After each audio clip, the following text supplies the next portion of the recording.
Di rumah kecil itu ada sebuah cermin besar yang selalu menatap balik setiap orang yang lewat. Cermin itu terpasang di ruang tengah, tepat di atas meja konsol yang kusam. Di cermin itu, setiap pagi, seorang anak perempuan melihat dirinya, mata yang cepat marah, bibir yang selalu menarik, dan bahu yang menegang, seolah menahan sesuatu yang tak pernah ingin ia bagi pada siapapun. Namanya Sari. Sejak kecil ia selalu merasa ibunya, Bu Ratna, terlalu keras. Teguran yang datang seperti petir kecil, suara singkat, tatapan tajam, dan aturan yang tak boleh dilanggar. Kalau Sari pulang lebih lambat 10 menit saja, ibunya sudah berdiri di depan pintu, lipatan tangan menanti alasan. Kalau piring tak dicuci bersih, Sari disuruh mengulang sampai malam. Kalau Sari menangis, ibunya membalas dengan, "Jangan manja. Dunia tidak baik untuk anak manja." Kata-kata itu bergema di kepala Sari sampai ia bisa mengucapkannya sendiri ketika sendirian di kamar. Anak tetangga bilang ibunya galak. Guru di sekolah sering memuji kedisiplinan Sari.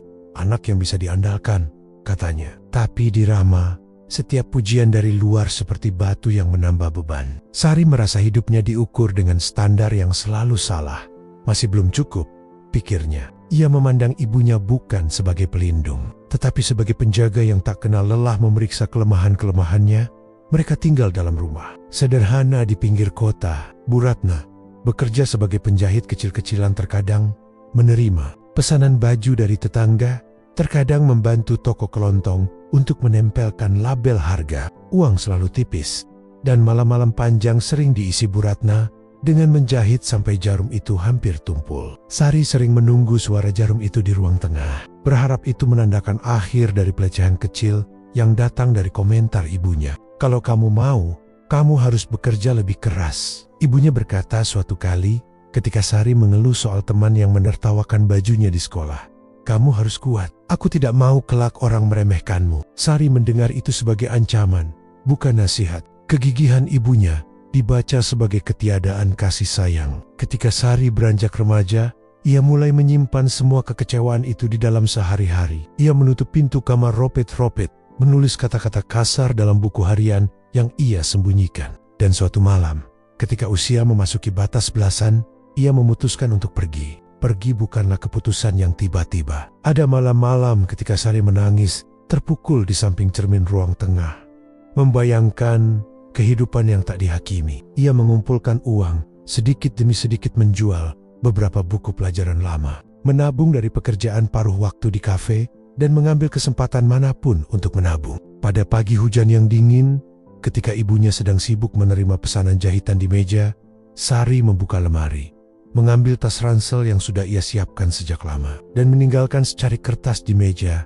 "Aku pergi. Semoga kita mengerti nantinya." Kata-kata itu terasa seperti pintu yang terkunci di banting. Bu Ratna menemukan surat itu di sore hari. Ia memegangnya lama sekali, lalu matanya menyipit, mulutnya mengerut. Namun ia tidak berteriak. Ia menatap ke cermin ruang tengah, melihat bayangannya sendiri, wajah yang keriput di sudut mata, tangan yang sudah rapuh karena jahitan, dan bibir yang terbuka, menahan gema sebuah penyesalan yang terlalu berat untuk ia ucapkan. Sari berhasil pergi. Ia hidup jauh dari kota kecil itu, berjuang keras untuk kuliah dan bekerja. Ia bertemu orang-orang baru, membangun citra baru, percaya diri, keras kepala, tidak mau diremehkan. Tahun-tahun berlalu, ia menapak karirnya sendiri, kerja di perusahaan, kemudian membuka usaha kecil. Di media sosial, ia menampilkan foto-foto sukses ke dalam ruangan kantor bertingkat, senyum penuh kemenangan di depan kafe kecil yang ia buka. Ia jarang pulang. Setiap kali telepon dari rumah masuk, ia menanggapi dengan singkat. "Aku sibuk," ia bilang. Kata-kata itu kini jadi dinding lain yang melindungi hatinya. Tetapi di malam-malam yang sunyi, Sari masih teringat ruang tengah itu. Masih teringat cermin yang menatap. Kadang, ketika ia melihat bebatuan kenangan, ia merasakan sesak di dada, bukan karena ia rindu, tetapi karena amarah yang pernah ia pelihara seperti benih yang tumbuh menjadi duri. Ia mulai percaya bahwa menjauh adalah jawaban terbaik. Ia menanam benih-benih baru, jaringan, teman, bisnis. Ia percaya masa kecil hanyalah babak yang harus dilupakan. Di balik kesuksesannya, ada rasa yang tak pernah benar-benar padam, ingatan tentang alasan mengapa ia lari. Tidak ada yang tahu kecuali ia sendiri.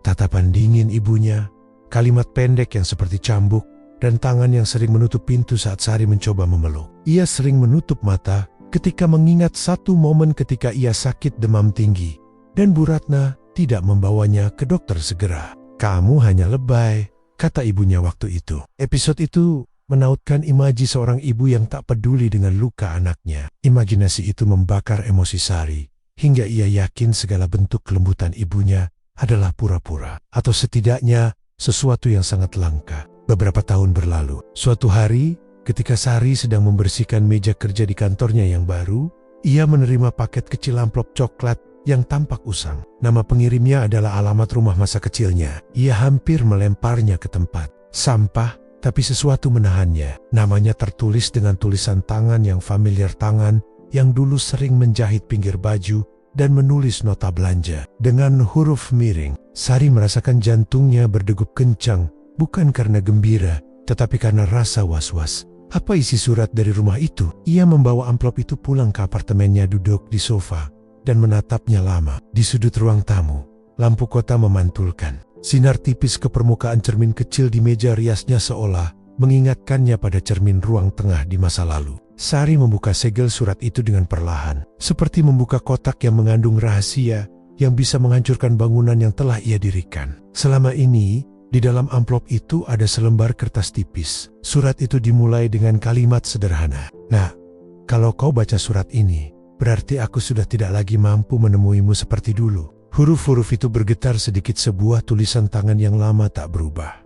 Sari merasakan panas di wajahnya. Ia ingin membuang surat itu, atau merobeknya, atau membakarnya. Ia juga ingin membaca sampai habis dan mencerna alasan yang mungkin selama ini disembunyikan. Di babak ini, saat Sari menahan kertas itu di tangannya, pembaca tahu ada sebuah titik balik yang akan datang. Ia berdiri di ambang antara amarah yang telah menentukannya selama bertahun-tahun dan sebuah kebenaran yang mungkin lain dari apa yang ia duga. Cermin di ruang tengah mungkin hanya sebuah benda, tapi cermin itu juga simbol. Ia memantulkan tidak hanya wajah, tetapi juga cerita yang tersembunyi di balik garis-garis wajah seorang ibu. Sari menghirup napas panjang. Di luar apartemen, hujan kecil mulai turun, menaburi jendela. Surat itu terasa berat di tangannya, seperti duri yang menunggu untuk dicabut. Ia membuka lipatan pertama, lalu yang kedua, dan mulai membaca. Kata-kata pertama mengalir perlahan di matanya. Namun di sini, tepat di akhir, kita biarkan pembaca menahan napas bersama Sari. Karena isi surat itu akan mengubah cara ia melihat ibunya. Untuk sekarang, hanya ada keheningan, hanya ada cermin, surat, dan bayangan masa lalu yang menunggu untuk dipahami. Tangan Sari bergetar ketika ia membuka lipatan surat itu. Hujan di luar semakin deras, memantulkan bunyi lembut di kaca jendela apartemen. Cahaya lampu kuning menerpa kertas tua itu, menampakkan bekas lipatan yang sudah kusam dan sedikit robek di ujungnya. Huruf-huruf di kertas itu tidak rapi, namun masih jelas. Tulisan tangan yang sama yang dulu menulis nama Sari di setiap buku sekolahnya. "Sari, anakku, kalau surat ini sampai di tanganmu, mungkin aku sudah tidak bisa menatapmu lagi. Tapi aku ingin kau tahu sesuatu yang tidak pernah bisa aku ucapkan langsung. Aku bukan ibu yang baik. Aku tahu itu. Aku keras, aku dingin, aku membuatmu pergi. Tapi semua itu bukan karena aku tidak sayang, melainkan karena aku takut." Sari berhenti membaca sejenak. Kalimat itu menampar hatinya. Ia memejamkan mata. Di kepalanya muncul bayangan masa kecil ibunya yang menatapnya dingin saat ia pulang terlambat. Ibunya yang menegur karena nilai ujiannya turun. Ibunya yang memarahi ketika ia menangis. Takut, pikir Sari dalam hati. Takut apa? Ia melanjutkan membaca. "Waktu kamu berumur 8 tahun, dokter bilang aku mengidap penyakit di paru-paru. Penyakit itu pelen-pelen, membuat tubuhku lemah. Aku sering sesak napas saat menjahit, sering batuk darah diam-diam di dapur, supaya kamu tidak lihat. Aku tidak mau kamu tahu, karena aku tidak mau kamu hidup dalam ketakutan. Aku ingin kamu tumbuh jadi anak yang kuat, bukan anak yang kasihan pada ibunya." Air mata pertama jatuh di pipi Sari. Ia menggigit bibir, berusaha menahan isak yang sudah lama tidak keluar. Ia bisa membayangkan ibunya sendirian di dapur, menutup mulut dengan sapu tangan supaya batuknya tak terdengar. Ia bisa membayangkan bagaimana ibunya tetap menjahit sampai larut, menahan sesak di dadanya, hanya agar anaknya bisa makan esok hari. Aku tahu caraku salah. Aku pikir dengan bersikap keras, kamu akan tumbuh tahan banting. Aku ingin kamu siap kalau suatu hari aku tidak ada. Aku tidak pernah ingin kamu merasa lemah. Aku ingin kamu punya punggung sendiri untuk berdiri. Tapi ternyata, caraku malah membuatmu pergi lebih cepat dariku. Sari menutup mulutnya. Tangannya gemetar hebat, dan surat itu basah oleh air mata. Ia ingat malam terakhir sebelum ia kabur. Ibunya memintanya untuk tidak keluar rumah karena hujan deras. Tapi Sari berteriak marah, menuduh ibunya tidak mau melihatnya bahagia. Ia ingat betul kata-kata terakhir yang ia ucapkan sebelum menutup pintu dengan keras. Aku benci ibu, aku tidak mau jadi seperti ibu. Kini, kata-kata itu menggema kembali seperti suara petir di dada Sari. Ia terisak pelan, memegangi surat yang kini sudah basah. Sari, kalau kau membaca surat ini, aku hanya ingin satu hal. Maafkan aku tidak bisa memberi banyak dalam hidupmu. Tapi aku ingin kau tahu, setiap jahitan yang aku buat, setiap kain yang aku sentuh, semua ada untukmu. Kalau kau sempat pulang, tolong tengok cermin di ruang tengah. Aku titip sesuatu di baliknya. Sesuatu yang dulu tidak sempat kuberikan padamu. Surat itu berhenti di sana. Tidak ada tanda tangan. Hanya noda tinta yang meleleh seperti bekas air mata. Sari memegang surat itu lama. Dadanya terasa sesak. Bukan karena sedih saja, melainkan karena penyesalan yang menggerogoti. Selama ini, ia selalu menyalahkan ibunya atas semua luka masa kecilnya, tanpa pernah berpikir bahwa mungkin sang ibu juga sedang menanggung luka yang sama. Malam itu, Sari tidak bisa tidur. Ia duduk di lantai dengan surat itu di pangkuan, memandangi hujan di luar jendela. Pikirannya terbang ke rumah lama di pinggir kota rumah dengan cat yang mulai mengelupas, bau kain dari mesin jahit, dan tentu saja cermin besar di ruang tengah. Cermin yang selama ini ia benci, karena di sanalah ia sering melihat ibunya menatapnya dengan mata yang dingin. Tapi sekarang, tatapan itu terasa berbeda dalam ingatannya. Mungkin bukan dingin, melainkan lelah. Mungkin bukan marah, melainkan takut kehilangan. Keesokan harinya, tanpa banyak berpikir, Sari memutuskan untuk pulang. Sudah bertahan-tahan, ia tak menginjakkan kaki di rumah itu. Perjalanan terasa lama bukan karena jarak, tapi karena kenangan yang satu persatu muncul di setiap kilometer.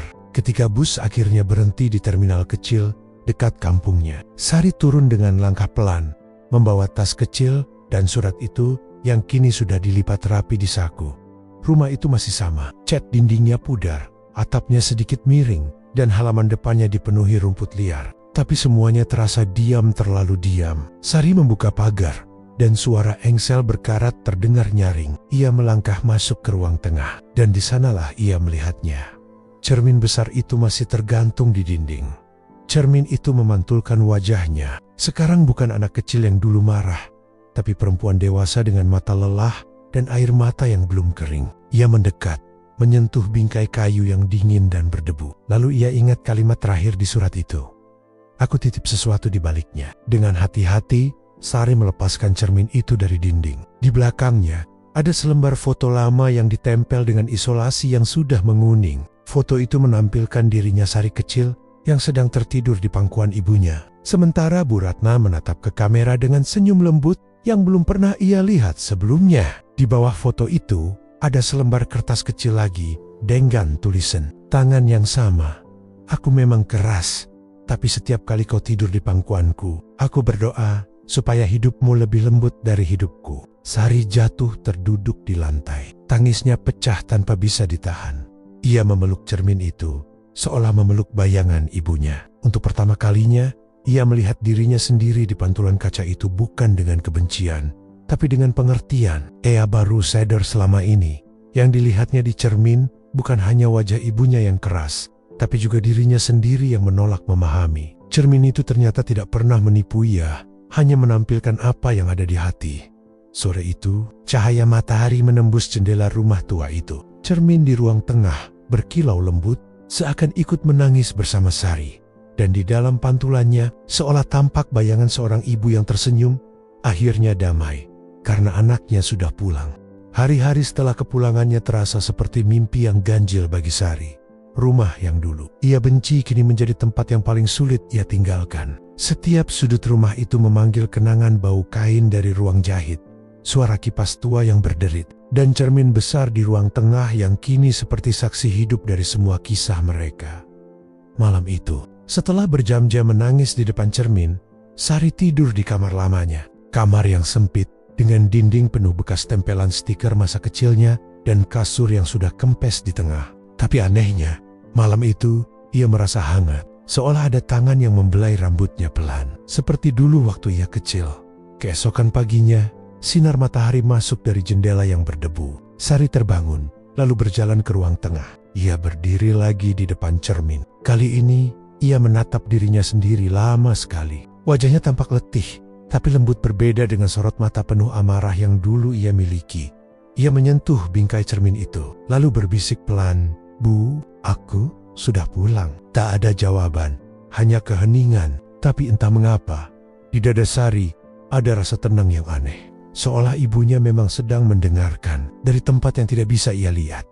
Beberapa hari berikutnya, Sari mulai membersihkan rumah itu. Ia menyapu debu yang menumpuk, mengganti sprei, menata ulang ruang jahit ibunya. Setiap kali ia menemukan sesuatu gunting tua, meteran kain, jarum yang karatan, ia berhenti sejenak dan mengingat masa lalu di meja jahit. Sari menemukan kotak kecil dari kayu, terkunci tapi mudah dibuka. Di dalamnya ada tumpukan kain sisa dengan berbagai warna. Beberapa potongan kain itu ternyata bekas baju Sari kecil. Ada juga kain batik lusuh yang dulu selalu dipakai ibunya kalau sedang menjahit. Dan di bawah tumpukan kain itu, ada buku catatan kecil. Dengan tulisan tangan ibunya, buku itu berisi daftar pesanan, tanggal, dan catatan-catatan kecil yang kadang seperti doa terselubung. Uang hasil jahitan ini buat bayar SPP Sari. Kalau aku sempat sakit lagi, jangan biarkan Sari lihat, semoga dia bisa hidup lebih mudah dariku. Halaman-halaman itu membuat dada Sari seperti diremas. Ia menatap buku itu lama sekali, lalu menutupnya dengan hati-hati. Seperti sedang menutup pintu masa lalu yang baru saja ia pahami. Beberapa minggu berlalu, Sari memutuskan untuk tidak kembali ke kota dulu. Ia mengajukan cuti panjang dari pekerjaannya dan memilih tinggal sementara di rumah ibunya. Tetangga-tetangga yang dulu mengenal Bu Ratna datang menyapa. "Sari, ya ampun, kamu sudah besar ya. Ibuku dulu sering cerita tentang kamu," kata salah satu ibu tetangga. Sari hanya tersenyum tipis. "Cerita apa, Bu?" tanyanya pelan. "Dia selalu bilang kamu pintar dan keras kepala, tapi dia bangga. Katanya kamu akan jadi orang hebat suatu hari nanti." Sorry, Terdium. Dadanya seperti diguyur air dingin. Ibunya yang ia kira tidak pernah memuji, ternyata justru membanggakan dirinya di depan orang lain. Ia menahan air mata dan hanya membalas dengan senyum kecil. Suatu sore, Sari duduk di depan rumah sambil memandangi langit jingga. Ia membawa segelas teh dan surat ibunya yang sudah mulai pudar di ujungnya. Di bawah langit senja itu, ia berbicara sendiri. "Bu, aku pikir ibu tidak pernah mencintaiku. Aku pikir ibu hanya ingin aku menderita seperti ibu.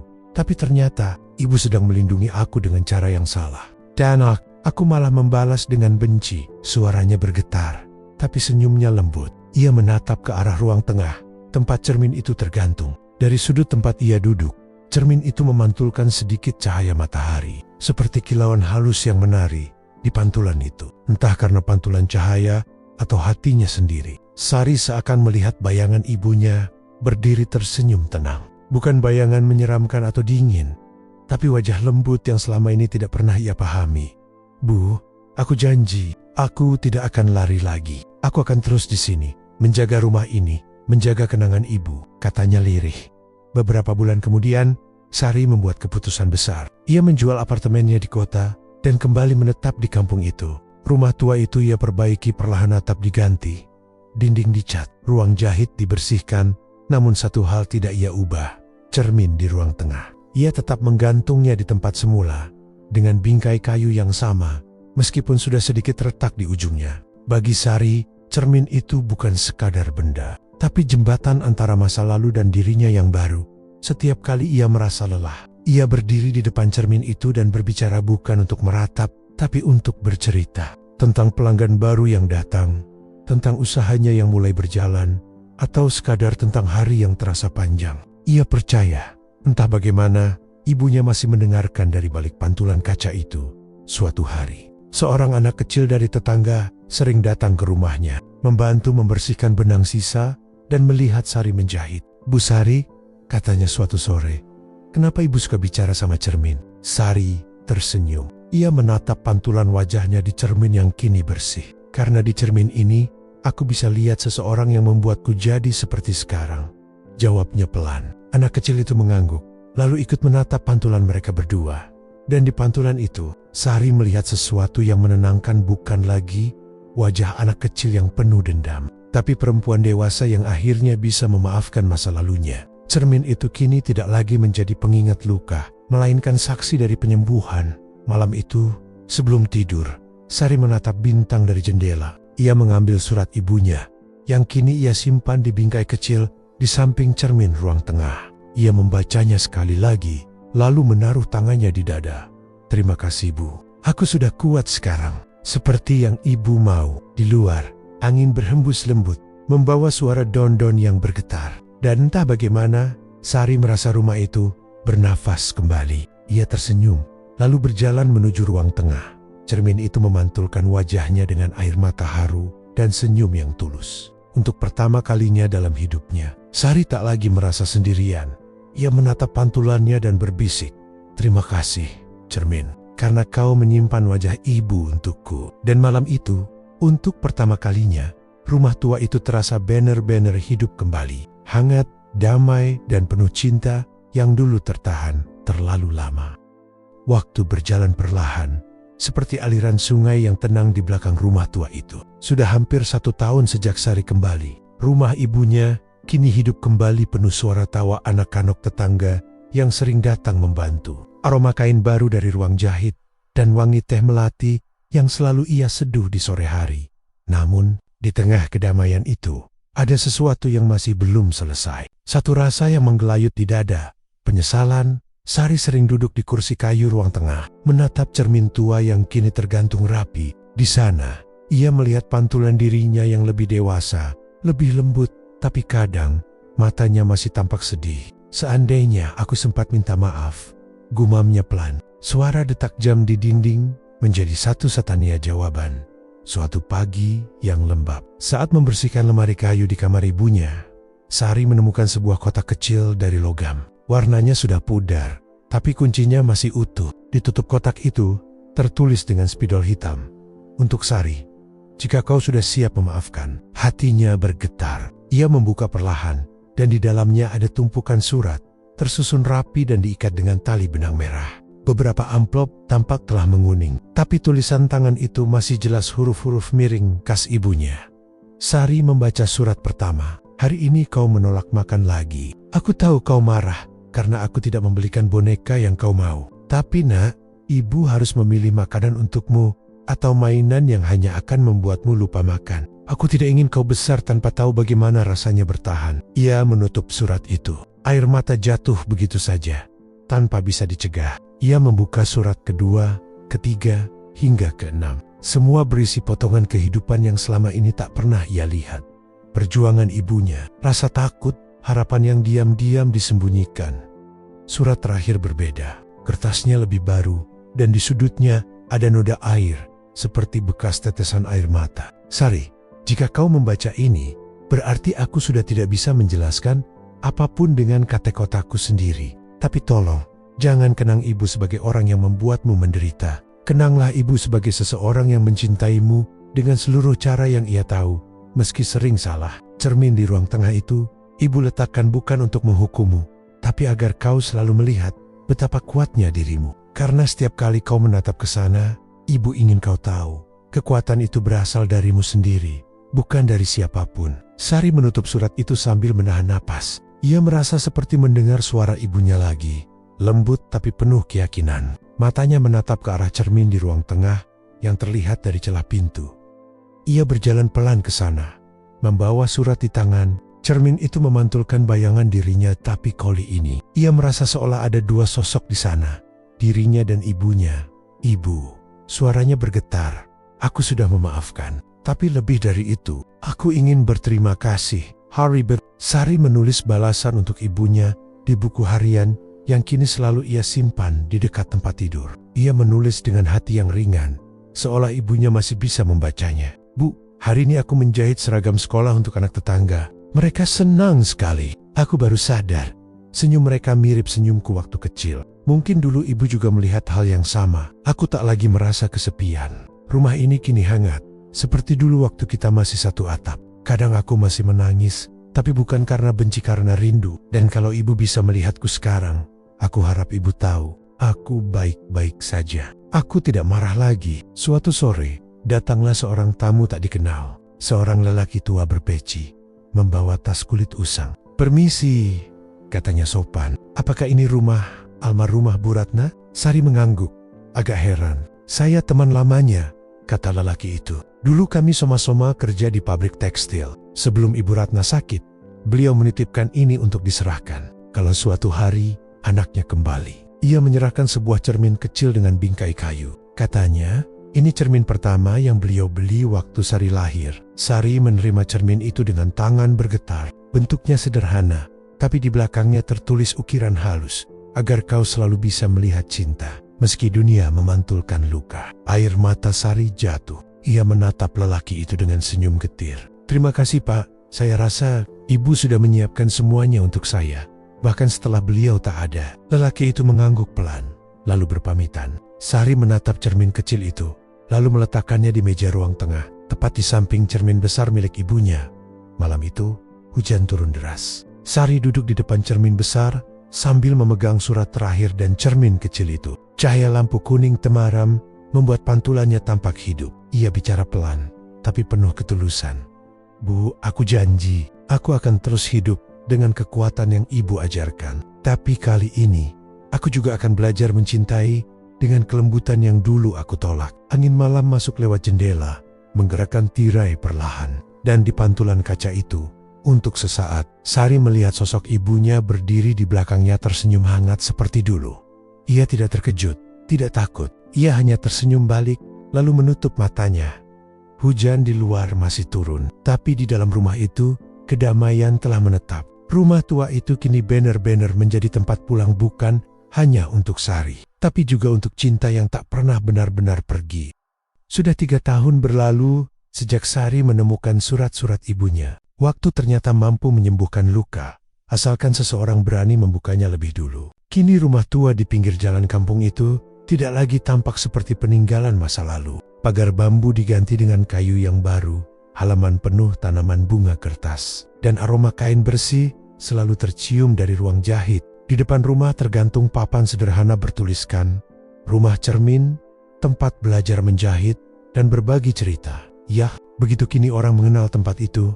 Setiap sore, anak-anak dan ibu-ibu sekitar datang ke rumah itu. Ada yang belajar menjahit, ada yang sekadar duduk bercerita sambil minum teh melati yang Sari seduh sendiri. Sari tidak lagi hanya menjahit pakaian. Ia menjahit hati-hati yang retak dengan cara yang sama seperti ibunya dulu berusaha menguatkannya.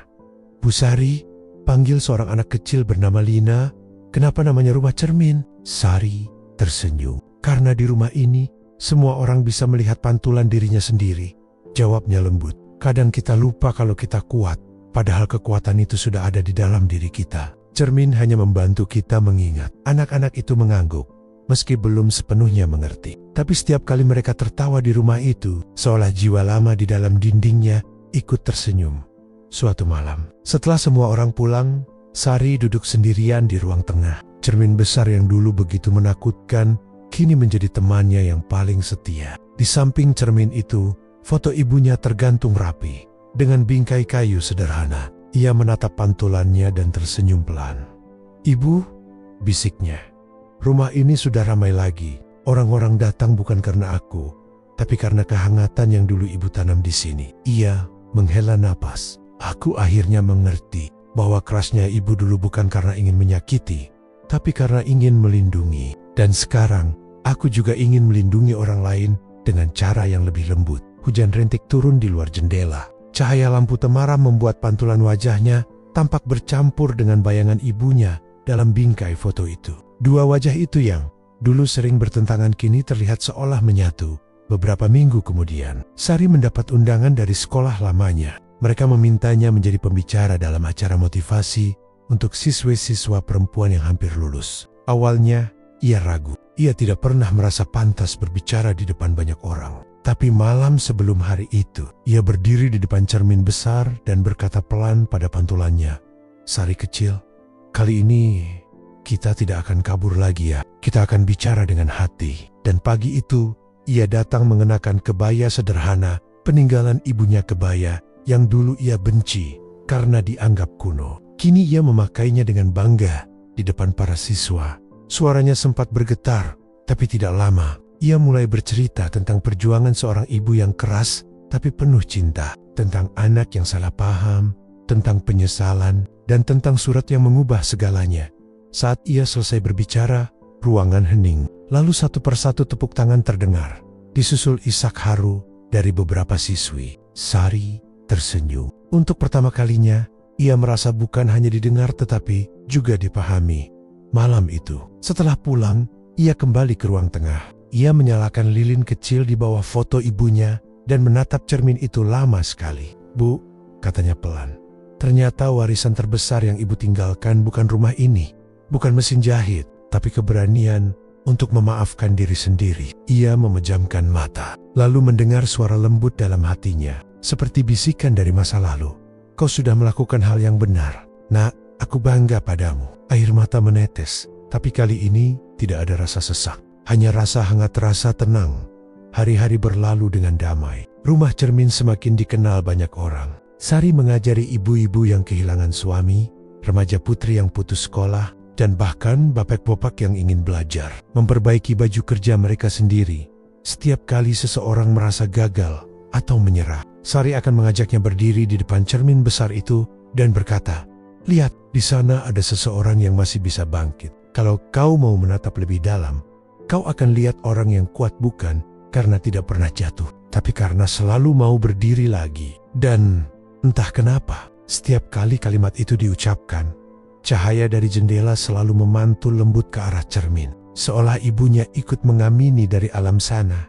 Suatu sore, ketika matahari mulai turun, Sari duduk di kursi rotan di teras depan. Seorang anak kecil datang menghampiri sambil membawa bunga kamboja putih dari halaman. "Bu Sari," katanya polos, "bunga ini buat Ibu Ratna ya?" Katanya, "Ibu Ratna orang baik." Sari tersenyum haru. "Iya Nak, Ibu Ratna memang orang baik." Ia menerima bunga itu, lalu meletakkannya di depan foto ibunya. Sore itu terasa hangat. Burung-burung kembali ke sarang, dan cahaya jingga menembus tirai, menyorot ke arah cermin di ruang tengah. Sari menatapnya sekali lagi. Di pantulan itu, ia tidak lagi melihat seorang perempuan yang menyimpan luka. Yang ia lihat adalah dirinya sendiri penuh damai, penuh cinta, dan penuh hidup. Beberapa tetangga lewat dan melambai. "Bu, sorry," panggil mereka. Ia tersenyum dan membalas lambaian itu. Rumah yang dulu sunyi dan dipenuhi kenangan pahit, kini banner-banner bernyawa. Tidak hanya karena orang-orang yang datang setiap hari, tapi karena cinta yang dulu tertahan, kini mengalir lagi menyembuhkan siapapun yang singgah. Dan malam itu, sebelum tidur, Sari berdiri sekali lagi di depan cermin. Ia menatap pantulan dirinya yang tersenyum lembut, lalu berbisik, "Terima kasih, Ibu, aku sudah menemukan diriku sendiri di dalam pantulanmu." Lampu angin malam berhembus perlahan melewati jendela, dan di ruang tengah yang temaram, cermin itu memantulkan cahaya lembut, seperti menandakan bahwa kasih seorang ibu tidak pernah benar-benar berakhir. Ia hanya berganti bentuk, menjadi cahaya yang menerangi hati anaknya selamanya. Pagi itu, udara di kampung terasa sejuk, embun masih menempel di dedaunan, dan aroma kopi dari dapur rumah tetangga menyatu dengan wangi bunga kamboja yang baru mekar di halaman rumah cermin. Sari berdiri di depan jendela, menatap keluar. Ia kini berusia 42 tahun, tidak lagi muda, tapi wajahnya tampak tenang. Garis-garis lembut di sekitar matanya justru memperindah senyum yang tulus. Rumah itu, yang dulu penuh kenangan pahit, kini menjadi tempat banyak orang menemukan pengharapan baru. Di dinding ruang tengah tergantung foto-foto murid-muridnya yang berhasil membuka usaha kecil. Ibu-ibu yang tersenyum sambil memegang hasil jahitannya. Dan tentu saja foto ibunya yang selalu menjadi pusat segalanya. Namun pagi itu terasa berbeda. Ada rasa hening yang tak biasa saat Sari membuka jendela. Angin masuk perlahan, menggoyangkan tirai putih dan memantulkan cahaya matahari pagi ke arah cermin besar di ruang tengah. Cermin itu masih sama bersih, jernih, tapi di balik pantulannya ada sesuatu yang selalu terasa hidup. Setiap pagi, Sari tak pernah lupa berbicara padanya, meski hanya sebatas sapaan sederhana. "Selamat pagi, Bu. katanya sambil tersenyum. Seolah ada bisikan lembut yang menjawab, "Selamat pagi juga, Nak." Sari tahu itu hanya imajinasinya, tapi ia percaya cinta seorang ibu tak berhenti hanya karena waktu. Cermin itu baginya bukan sekadar benda tua, melainkan jembatan antara masa lalu dan masa kini.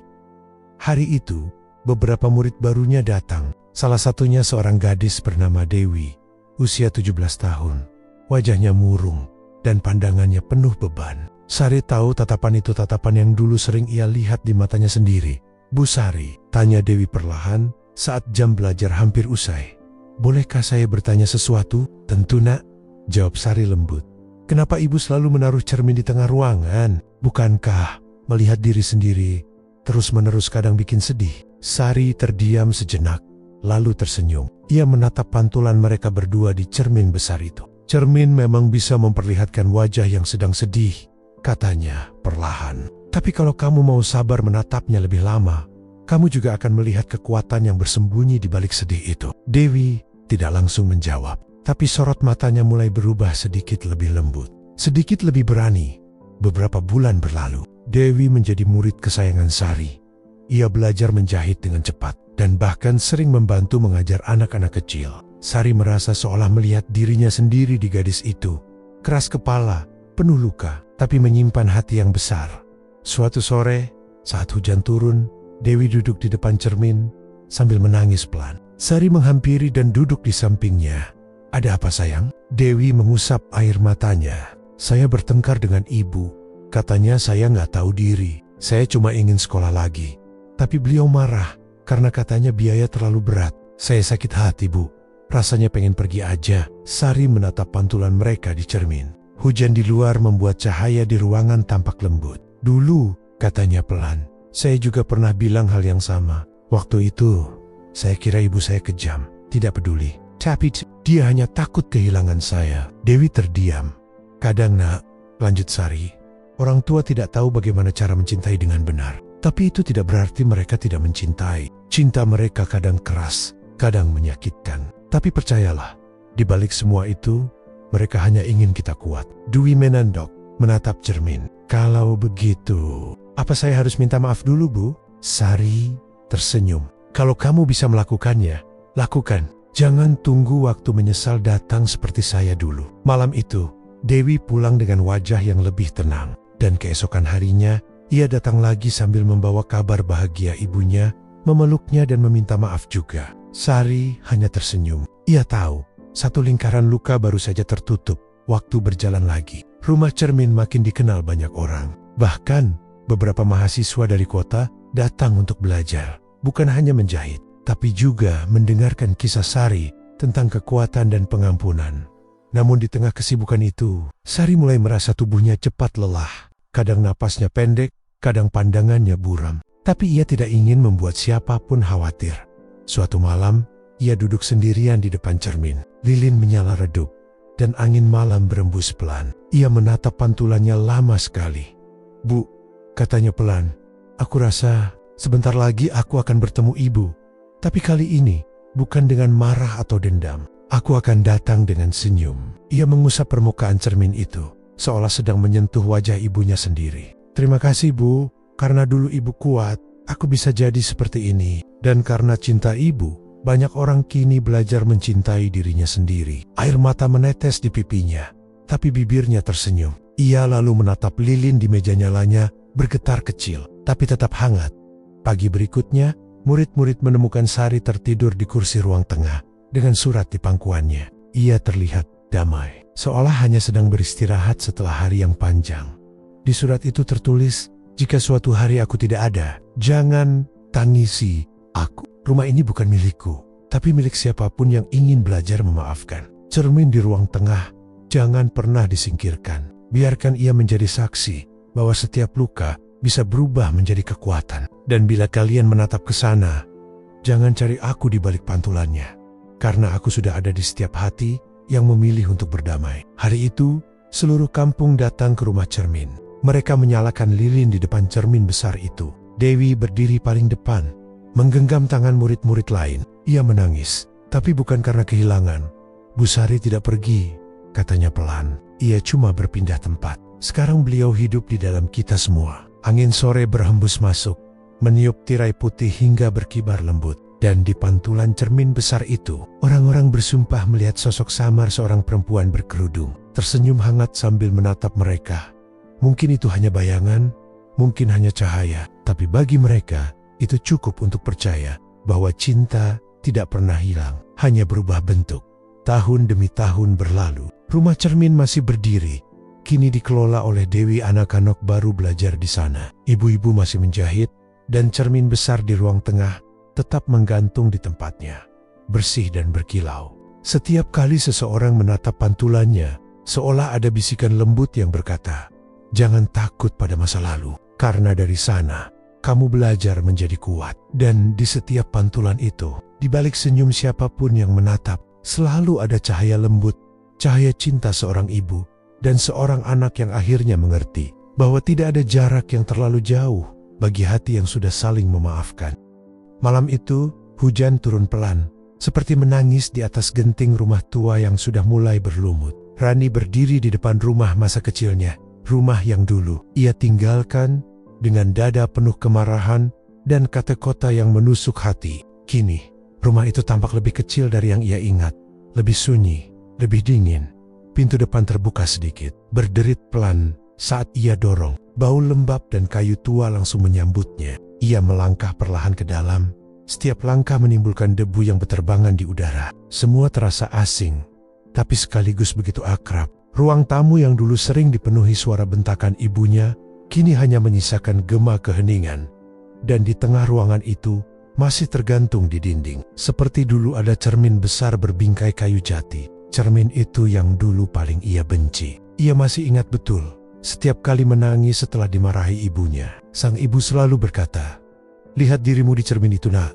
Lihat siapa yang akan menolongmu nanti. Bukan ibu, tapi dirimu sendiri." Saat itu Rani kecil tidak mengerti. Ia hanya melihat bayangan wajahnya yang merah karena menangis dan merasa ibunya kejam. Tapi sekerong, di Yuza Duasa, kalimat itu bergema dengan makna yang jauh lebih dalam. Roni mendekot. Ia menghapus debu di permukaan cermin, menatap bayangannya yang kini sudah dewasa. Berjas rapi, wajahnya sukses namun matanya lelah. "Bu," bisiknya. Suaranya pecah. "Aku sudah berhasil, tapi kenapa rasanya tetap kosong?" Tangannya menyentuh sisi bawah bingkai cermin. Entah kenapa, ia merasakan sedikit tonjolan. Ia raba perlahan, dan ternyata di sana ada celah kecil yang nyaris tak terlihat. Dengan hati-hati, ia menarik bagian kayu itu, dan selembar kertas terlipat keluar dari balik bingkai. Kertas itu sudah menguning, tulisannya rapi tapi goyah. Di sudutnya tertulis tanggal 12 Mei tahun 2024, ia pergi dari rumah.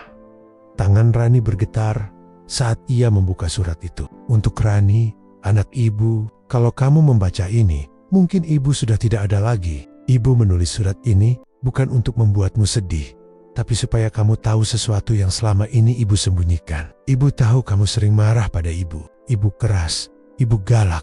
Ibu tidak pernah memelukmu seperti ibu lain memeluk anaknya. Tapi semua itu bukan karena ibu tidak sayang. Ibu cuma tidak mau kamu tumbuh lemah seperti ibu. Sejak kamu kecil, ibu sudah tahu umur ibu tidak lama. Dokter bilang jantung ibu lemah. Ibu tidak pernah mau kamu tahu, karena ibu tidak mau kamu tumbuh dengan rasa kasihan atau ketakutan. Jadi ibu berpura-pura kuat, ibu berpura-pura jadi orang yang tegas, supaya kamu belajar berdiri sendiri. Kamu marah waktu ibu menyuruhmu berhenti menangis. Tapi di setiap malam, setelah kamu tidur, ibu menangis di depan cermin ini. Ibu berdoa supaya suatu hari kamu mengerti, dan tidak membenci ibu selamanya. Kalau sekarang kamu sudah berhasil, itu artinya doa ibu dikabulkan. Tapi jangan biarkan kesuksesan membuat hatimu keras seperti cermin ini. Jadilah kuat, tapi tetap hangat, karena dunia memang keras, tapi kasih sayang tetap yang paling kuat. Ibu selalu mencintaimu, bahkan dari balik cermin ini. Ibumu.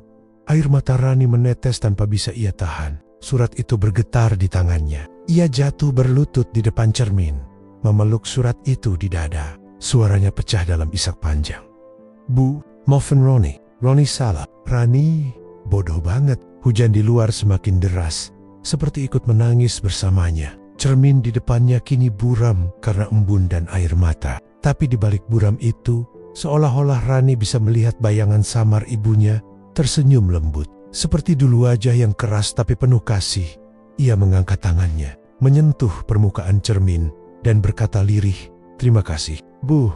Sekarang Rani sudah lihat yang sebenarnya. Dan di saat itu juga, petir menyambar di luar, menyinari ruangan sesaat. Dalam pantulan cahaya itu, cermin memperlihatkan sosok ibu berdiri di belakang Rani, menatap penuh cinta. Tapi begitu Rani menoleh tidak ada siapa-siapa, hanya dirinya sendiri dan surat yang masih ia genggam erat. Ia tersenyum pelan di tengah air mata. "Mungkin ibu memang gak pernah pergi," ucapnya pelan. Rani duduk lama di ruang tengah itu, membiarkan waktu berhenti sejenak.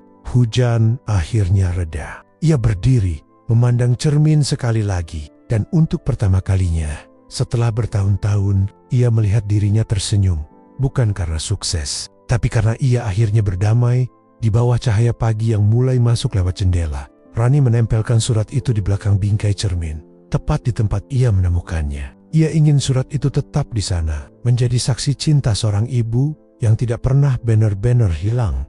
Sebelum pergi, ia berbisik sekali lagi, cermin ini bukan cuma pantulan, tapi pengingat bahwa di balik kerasnya hidup, selalu ada kasih yang diam-diam menjaga. Lalu Rani menutup pintu, meninggalkan rumah tua itu dengan langkah ringan, dan di ruang tengah yang sepi, cermin itu memantulkan bayangan seorang perempuan tua, tersenyum damai, lalu perlahan menghilang.